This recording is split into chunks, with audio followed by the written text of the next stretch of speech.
ಯುಗ ಯುಗಾದಿ ಕಳೆದರೂ ಯುಗಾದಿ ಮರಳಿ ಬರುತ್ತಿದೆ. ಹೊಸ ವರುಷಕ್ಕೆ ಹೊಸ ಹರುಷವ ಹೊಸತು ಹೊಸತು ತರುತ್ತಿದೆ. Hi friends, welcome back to my channel. ಎಲ್ರಿಗೂ ಯುಗಾದಿ ಹಬ್ಬದ ಶುಭಾಶಯಗಳು. ಇದು ಯುಗಾದಿ ಎಂಬ ಪದದ ಅರ್ಥ ಯುಗ ಅಂದರೆ ನೂತನ ಅಂತ, ಆದಿ ಅಂದರೆ ಆರಂಭ ಅಂತ ಸಂಸ್ಕೃತ ಶಬ್ದವಾಗಿರುತ್ತದೆ. ಯುಗಾದಿ ಅನ್ನೋದು ಹಿಂದೂ ಪಂಚಾಂಗದ ಪ್ರಕಾರ ಚೈತ್ರ ಮಾಸದ ಶುಕ್ಲ ಪಕ್ಷ ಪ್ರತಿಪದೆ ದಿನ ಹೊಸ ಸಂವತ್ಸರ ಸ್ಟಾರ್ಟ್ ಆಗುತ್ತೆ, ಅಂದರೆ ಶುರು ಆಗುತ್ತೆ. ಇವತ್ತಿನಿಂದ ಹೊಸ ಸಂವತ್ಸರ ಶುರುವಾಗುತ್ತೆ. ವಿಶ್ವಾವಸು ಸಂವತ್ಸರಕ್ಕೆ ನಾವು ಇವತ್ತು ಕಾಲಿಟ್ಟಿದ್ದೀವಿ. ಇನ್ನು ಒಂದು ವರ್ಷದ ಕಾಲ ವಿಶ್ವಾವಸು ಸಂವತ್ಸರ ನಡೆಯುತ್ತೆ. ಪ್ರತಿ ವರ್ಷ ಬೇರೆ ಬೇರೆ ಸಂವತ್ಸರ ಬರುತ್ತೆ. 60 ವರ್ಷಗಳ ಕಾಲಚಕ್ರವಿರುವ ಹಿಂದೂ ಕಾಲಗಣನೆ ಪ್ರಕಾರ ಪ್ರತಿ ವರ್ಷಕ್ಕೆ ಒಂದೊಂದು ಸಂವತ್ಸರ ಹೆಸರಿದೆ. ಸಂವತ್ಸರಕ್ಕೆ ಒಂದೊಂದು ವರ್ಷಕ್ಕೆ ಒಂದೊಂದು ಸಂವತ್ಸರದ ಹೆಸರಿದೆ. ಅದರಲ್ಲಿ ಈ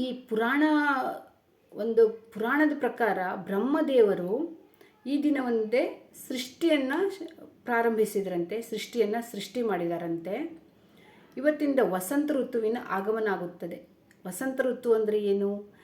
ತುಂಬ ಎಲ್ಲಿ ನೋಡಿದರೂ ಮರ ಗಿಡಗಳು ಹಚ್ಚ ಹಸಿರಿನಿಂದ ಚಿಗುರಿನಿಂದ ಕಾಣುತ್ತೆ. ತುಂಬ ಸುಂದರವಾಗಿ ಎಲ್ಲಿ ನೋಡಿದರೂ ಮರಗಿಡಗಳು ಹಚ್ಚ ಹಸಿರಾಗಿ ಕಂಗೊಳಿಸುತ್ತವೆ. ಚಿಗುರು ಹೊಸ ಚಿಗುರುಗಳು ಬಂದು ಆಮೇಲೆ ಕೋಗಿಲೆಗಳು ಹಾಡಲಿಕ್ಕೆ ಶುರು ಮಾಡುತ್ತೆ. ಇನ್ನು ಮೇಲೆ ನೋಡಿ, ವಸಂತ ಋತು ಬಂದರೆ ಒಂದು ಹೇಳ್ತೀವಲ್ವ ನಾವು, ವಸಂತ ಕಾಲ ಬಂದಾಗ ಮಾವು ಚಿಗುರಲೇಬೇಕು, ಕೋಗಿಲೆ ಹಾಡಲೇಬೇಕು ಅಂತ. ವಸಂತ ಕಾಲದಲ್ಲಿ ಕೋಗಿಲೆ ಹಾಡುತ್ತೆ. ಆಮೇಲೆ ಮಾವು ಅಂದರೆ ಎಲ್ಲ ಮರಗಿಡಗಳು ಚಿಗುರಿನಿಂದ ಕಂಗೊಳಿಸುತ್ತವೆ ಅಂತ ನಮಗೆಲ್ಲರಿಗೂ ಗೊತ್ತಿರೋದೇ ವಿಷಯ. ಇವತ್ತು ನಾವು ಅಂದರೆ ಬೇವು ಬೆಲ್ಲವನ್ನು ಮಾಡಿ ಹಂಚ್ತೀವಿ. ಬೇವು ಬೆಲ್ಲ ಅಂದರೆ ಒಂದು ಜೀವನದ ಸಿಹಿ ಮತ್ತು ಕಹಿ ಒಂದು ಅನುಭವವನ್ನು ನಾವು ಇವತ್ತು ಹಂಚಿಕೊಳ್ತೀವಿ. ನಾವು ಬೇವನ್ನು ತಿನ್ನಬೇಕು. ನಮ್ಮ ಶರೀರದಲ್ಲಿ ಯಾವುದೇ ವಿಷವ ಇದ್ದರೂ ಅದು ಹೋಗುತ್ತೆ ಅಂತ ಒಂದು ಇದೆ. ಬೆಲ್ಲನೂ ಮತ್ತು ಬೇವನ್ನು ಮಿಕ್ಸ್ ಮಾಡಿ ಅದನ್ನು ತಿನ್ನೋದು ಒಂದು ಪ್ರತೀತಿ ಇದೆ ಅಲ್ವಾ ಯುಗಾದಿ ಹಬ್ಬದಲ್ಲಿ. ಇವತ್ತಿನಿಂದ ಶ್ರೀ ವಿಶ್ವವಾಸುನಾಮ ಸಂವತ್ಸರ ಪ್ರಾರಂಭವಾಗಿ ಒಟ್ಟು 60 ಸಂವತ್ಸರಗಳಲ್ಲಿ ಪ್ರಭವ ಸಂವತ್ಸರ ಮೊದಲನೇದಾಗಿರುತ್ತೆ. ಪ್ರಭವ, ವಿಭವ, ಹೀಗೆ ಅಕ್ಷಯ ಸಂವತ್ಸರ ಕೊನೆಯದಾಗಿರುತ್ತೆ. ಅಂದರೆ 60ನೇ ಸಂವತ್ಸರ ಅಕ್ಷಯ ಅಂತ ಹೆಸರು.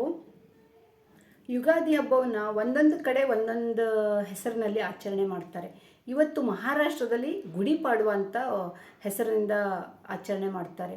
ಗುಡಿಪಾಡ್ವ ಅಂದರೆ ಗುಡಿಯನ್ನು ಕಟ್ಟಿ, ಅಂದರೆ ಈ ಒಂದು ತಾಮ್ರದ ಒಂದು ಬಿಂದಿಗೆಗೆ ಒಂದು ಕೋಲನ್ನು ಹಾಕಿ ಶೃಂಗಾರ ಮಾಡಿ ಅದಕ್ಕೆ ತುಂಬ ಚೆಂದ ಅಲಂಕಾರ ಮಾಡಿ ಅದನ್ನು ಗುಡಿಯಿಂದ ಮನೆ ಮುಂದೆ ನೇತು ಹಾಕ್ತಾರೆ. ಗುಡಿ ಅಂತ ಇದು ಮಾಡೋದು, ಅದು ಒಂದು ಸುಂದರವಾದ ಅವರದ್ದು ಒಂದು ಆಚರಣೆ ಇರುತ್ತೆ.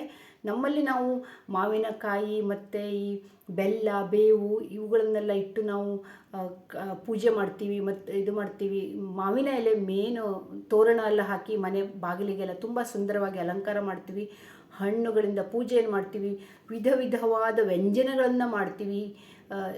ನಾನಾ ರೀತಿಯ ಪಕ್ವಾನ ಅಂದರೆ ಊಟಕ್ಕೆ ನಾವು ತುಂಬ ಬೇರೆ ಬೇರೆ ರೀತಿಯ ಒಂದು ಅಡುಗೆಗಳನ್ನು ಮಾಡಿ ಇವತ್ತು ತಿಂತೀವಿ. ಇದು ಒಂದು ನಮ್ಮ ಯುಗಾದಿ ಹಬ್ಬದ ಸಂಪ್ರದಾಯವಾಗಿದೆ. ಇದು ಹೊಸ ವರ್ಷಕ್ಕೆ ನಾವು ಕಾಲಿಡ್ತಾ ಇದ್ದೀವಿ. ಇವತ್ತಿನ ದಿನ ನಮ್ಮ ಹಿಂದೂ ಕ್ಯಾಲೆಂಡರ್ ಪ್ರಕಾರ ಇವತ್ತು ಹೊಸ ವರ್ಷ ಶುರುವಾಗುತ್ತೆ. ಅಂದರೆ ನಾವು ಜನವರಿಯಲ್ಲಿ ಹೊಸ ವರ್ಷ ನಮ್ಮದಲ್ಲ, ನಮ್ಮದು ಯುಗಾದಿಗೆ ಹೊಸ ವರ್ಷ ಶುರುವಾಗುತ್ತೆ. ಇವತ್ತಿನ ಚೈತ್ರ ಮಾಸ ಶುರುವಾಗುತ್ತೆ, ವಸಂತ ಋತು ಅಂತ ಹೇಳ್ತೀವಿ. ಚೈತ್ರ ನವರಾತ್ರಿ ಅಂತ ಉತ್ತರ ಭಾರತದಲ್ಲಿ ತುಂಬ ಕಡೆ ಚೈತ್ರ ನವರಾತ್ರಿಯನ್ನು ಆಚರಣೆ ಮಾಡ್ತಾರೆ. 9 ದಿನ ದೇವಿಯನ್ನು ಕುಂಡ್ರಿಸಿ ನವರಾತ್ರಿ ಆಚರಣೆ ಮಾಡುವುದು ಪ್ರತೀತಿಯಲ್ಲಿದೆ. ತುಂಬ ಕಡೆ ಉತ್ತರ ಭಾರತದಲ್ಲಿ ಮಾಡ್ತಾರೆ. ಚೈತ್ರ ನವರಾತ್ರಿ ಅಂತ, ವಸಂತ ನವರಾತ್ರಿ ಅಂತ ಹೇಳ್ತಾರೆ. ಹಾಗೆ ವೆಸ್ಟ್ ಬೆಂಗಾಲ್ದಲ್ಲಿ ಹೋದರೆ, ವೆಸ್ಟ್ ಬೆಂಗಾಲ್ದಲ್ಲಿ ಪೊಯ್ಲಾ ಬೈಶಾಖಿ ಅಂತ ಆಚರಣೆ ಮಾಡ್ತಾರೆ. ಆದರೆ ಅದು ಇವತ್ತಿರಲ್ಲ, ಇನ್ನೂ ಒಂದು ಸ್ವಲ್ಪ ದಿನ ಬಿಟ್ಟು ಅವರದ್ದು ಹಬ್ಬ ಬರುತ್ತೆ. ಪಂಜಾಬ್ದಲ್ಲಿ ಹೋದರೆ ಪಂಜಾಬ್ದಲ್ಲೂ ಅಷ್ಟೇ ಬೈಸಾಖಿ ಅಂತ, ಒಂದೊಂದು ರಾಜ್ಯದಲ್ಲಿ ಒಂದೊಂದು ಹೆಸರಲ್ಲಿ ಕರೀತಾರೆ. ಅದೆಲ್ಲ ಅವರದ್ದು ಹೊಸ ವರ್ಷದ ಒಂದು ಹೆಸರಿನ ಇದು. ಆದರೆ ಇದು ಈ ಟೈಮ್ನಲ್ಲೇ, ಯಾಕೆಂದರೆ ಈ ಗಿಡ ಮರಗಳು ಎಲ್ಲ ನೋಡಿ, ಈ ಕಾಲನೇ ಬದಲಾವಣೆ ಎಲ್ಲ ಚೆನ್ನಾಗಿ ಚೇಂಜ್ ಆಗುವಂಥ ಟೈಮು ಇದು. ಹೊಸ ವರ್ಷ ಬಂದಾಗ ಎಷ್ಟು ಪರಿಸರನೇ ಚೇಂಜ್ ಆಗುತ್ತೆ ಈ ಟೈಮ್ನಲ್ಲಿ ಅಲ್ವಾ. 60 ಸಂವತ್ಸರಗಳ ಹೆಸರು ಬರಲಿಕ್ಕೆ ಒಂದು ಕಾರಣ ಇದೆ, ನಾನು ಹೇಳ್ತೀನಿ. ಪುರಾಣ ಕಾಲದಲ್ಲಿ ಭಗವಾನ್ ವಿಷ್ಣು ಅವರು ನಾರದ ಮುನಿಯವರಿಗೆ ಒಂದು ಶಾಪ, ಅವರ ಅಹಂಕಾರ ಮುರಿಲಿಕ್ಕೆ ಅಂತ ಒಂದು ಶಾಪ ಕೊಡ್ತಾರಂತೆ. ಅವರನ್ನು ಒಂದು ಹೆಣ್ಣನ್ನಾಗಿ ಸೃಷ್ಟಿ ಮಾಡ್ತಾರೆ. ಆವಾಗ ಹೆಣ್ಣು ಆಗಿ ಒಂದು 60 ಮಕ್ಕಳಿಗೆ ಜನ್ಮ ನೀಡ್ತಾಳೆ. ಒಬ್ಬರ ರಾಜನ ಮದುವೆಯಾಗಿ ಅವಳು 60 ಮಕ್ಕಳನ್ನ ಜನ್ಮ ನೀಡಿದ ಮೇಲೆ ಆ 60 ಮಕ್ಕಳು ಒಂದು ಯುದ್ಧದಲ್ಲಿ ತೀರ್ಕೊಬಿಡ್ತಾರೆ. ಆವಾಗ ಪುರಾಣಗಳ ಪ್ರಕಾರ ವಿಷ್ಣು ನಾರದನ ಅಹಂ ತೊಡೆದು ಹಾಕಿ, ನಿನ್ನ 60 ಮಕ್ಕಳು ಸಂವತ್ಸರಗಳ ಹೆಸರಿಂದ ಪ್ರಖ್ಯಾತಿಯನ್ನು ಪಡೆಯಲಿ ಅಂತ ವರ ನೀಡುತ್ತಾರೆ. ಅದಕ್ಕಾಗಿ 60 ಸಂವತ್ಸರಗಳ ಹೆಸರುಗಳನ್ನು ನಾರದನ ಮಕ್ಕಳು ಎನ್ನಲಾಗುತ್ತದೆ ಅಂತ ಒಂದು ಪುರಾಣ ಕಥೆಗಳಲ್ಲಿ ಒಂದು ಹೇಳಲಿಕ್ಕಾಗುತ್ತೆ. ಇದು ನನ್ನ ಒಂದು ಯುಗಾದಿ ಹಬ್ಬ ಎಲ್ರಿಗೂ ಒಂದು ಸಿಹಿಯನ್ನು ಹಂಚಲಿ, ಬೇವು ಬೆಲ್ಲವನ್ನು ಹಂಚಿ ಎಲ್ಲರ ಜೀವನದಲ್ಲೂ ಖುಷಿಯನ್ನು ತರಲಿ ಅಂತ ನಾನು ಬೇಡ್ಕೊಳ್ತೀನಿ. ಫ್ರೆಂಡ್ಸ್, ಏನಾದರೂ ತಪ್ಪಾಗಿದ್ದರೆ ನನ್ನಿಂದ ಕ್ಷಮಿಸಿ. ನನಗೆ ತಿಳಿದಿರೋದನ್ನು ನಾನು ಹೇಳಿದ್ದೀನಿ. ಇಲ್ಲಿವರೆಗೆ ನನ್ನ ವಿಡಿಯೋ ನೋಡಿದ್ದಕ್ಕೆ ಧನ್ಯವಾದಗಳು. ಎಲ್ಲರ ಜೀವನದಲ್ಲೂ ಕಹಿಯಾದ ಜೀವನ ಅಂದರೆ ಕಹಿಯನ್ನು ಹೋಗಲಾಡಿಸಿ ಸಿಹಿಯನ್ನು ತುಂಬಲಿ ಅಂತ ನಾನು ಬೇಡ್ಕೊಳ್ತೀನಿ. ಇನ್ನೊಂದು ಗೊತ್ತಾ ಫ್ರೆಂಡ್ಸ್, ಯುಗಾದಿ ದಿನ ಚಂದ್ರ ದರ್ಶನ ಮಾಡಬೇಕಂತೆ, ತುಂಬ ಒಳ್ಳೆಯದಂತೆ. ಹೇಗೆ ನಾವು ಗಣೇಶ ಚತುರ್ಥಿ ದಿನ ಚಂದ್ರನ ದರ್ಶನ ಮಾಡಬಾರ್ದು ಅಂತ ಹೇಳ್ತಾರೋ, ಹಾಗೆ ಯುಗಾದಿ ದಿನ ಚಂದ್ರನ ದರ್ಶನ ಮಾಡಿದರೆ ತುಂಬ ಒಳ್ಳೆಯದು, ತುಂಬ ಶುಭ ಅಂತ ಹೇಳ್ತಾರೆ.